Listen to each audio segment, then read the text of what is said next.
My name is Lance Christopher. I'm the DC Director for Young Americans for Freedom. My question is it involves foreign policy. Judging from history, I want to know, I agree with you on everything ranging from social issues to economic issues. I enjoy my social freedom as well as my economic freedom, and I would die for both of them. But as far as foreign policy, history explicitly tells us, judging from Neville Chamberlain right down to Jimmy Carter, that we have competing ideologies, that the world is not homogeneous. It is very heterogeneous in the sense that what gives the government or what gives anyone authorization to think that just because they make the assumption that, okay, if I just retreat or rescind a little more, then that country or that person will be nice to me. Judging from history, weakness has only ever made the aggressor ever aggressive. Judging from history. No, come on, let's show courtesy. Well, would you like to judging comment? from history, okay, I think I get the gist. That you're saying that if we leave, it looks like we're a weaker country. I think the country that has to act like a bully is insecure, and they're doing this.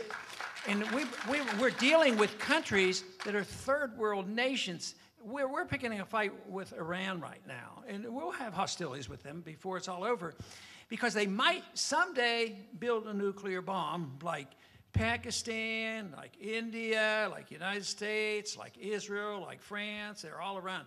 And we're ready to do that. They can't even make enough gasoline for themselves. And yet we build up this fear, this drumbeat of fear. And the Iraqis, what did they do to us? There's no justification in the world for having gone into Iraq. This idea that we bomb and kill civilians and target individuals, like every day now we hear, because they're accelerating the war in Pakistan and Afghanistan, that the civilians are being killed. All we're doing is creating more hatred. That all makes us insecure.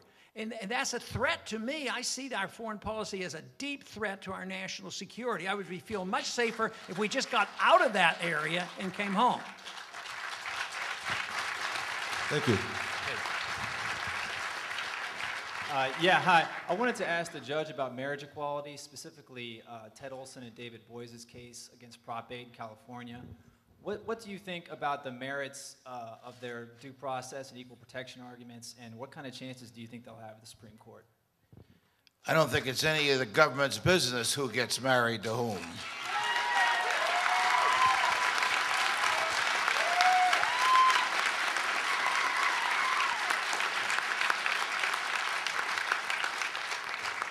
I mean, the Constitution guarantees the right to be left alone. That means the right to be left alone in the bedroom, the right to be left alone in public. You don't need the sanction of the state. The government can't deliver the mail. Who the hell are they to tell us who to get married to?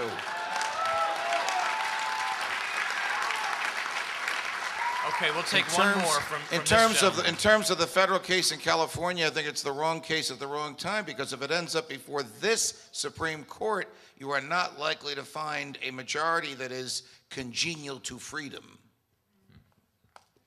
Yes, sir. Okay. This question's for Dr. Ron Paul. My name's Roy. I'm interning with the Young Americans for Liberty. It's a foreign policy question.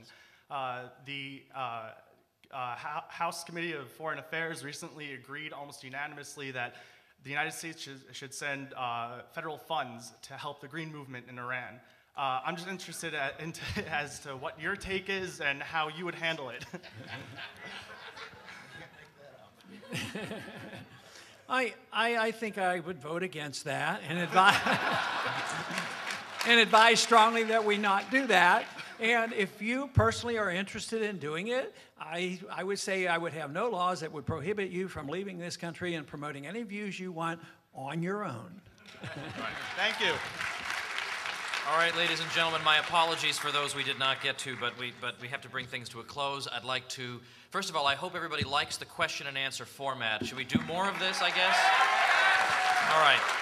So let's say our thank yous here to Congressman Paul, to Judge Napolitano, the Campaign for Liberty, and to all of you guys.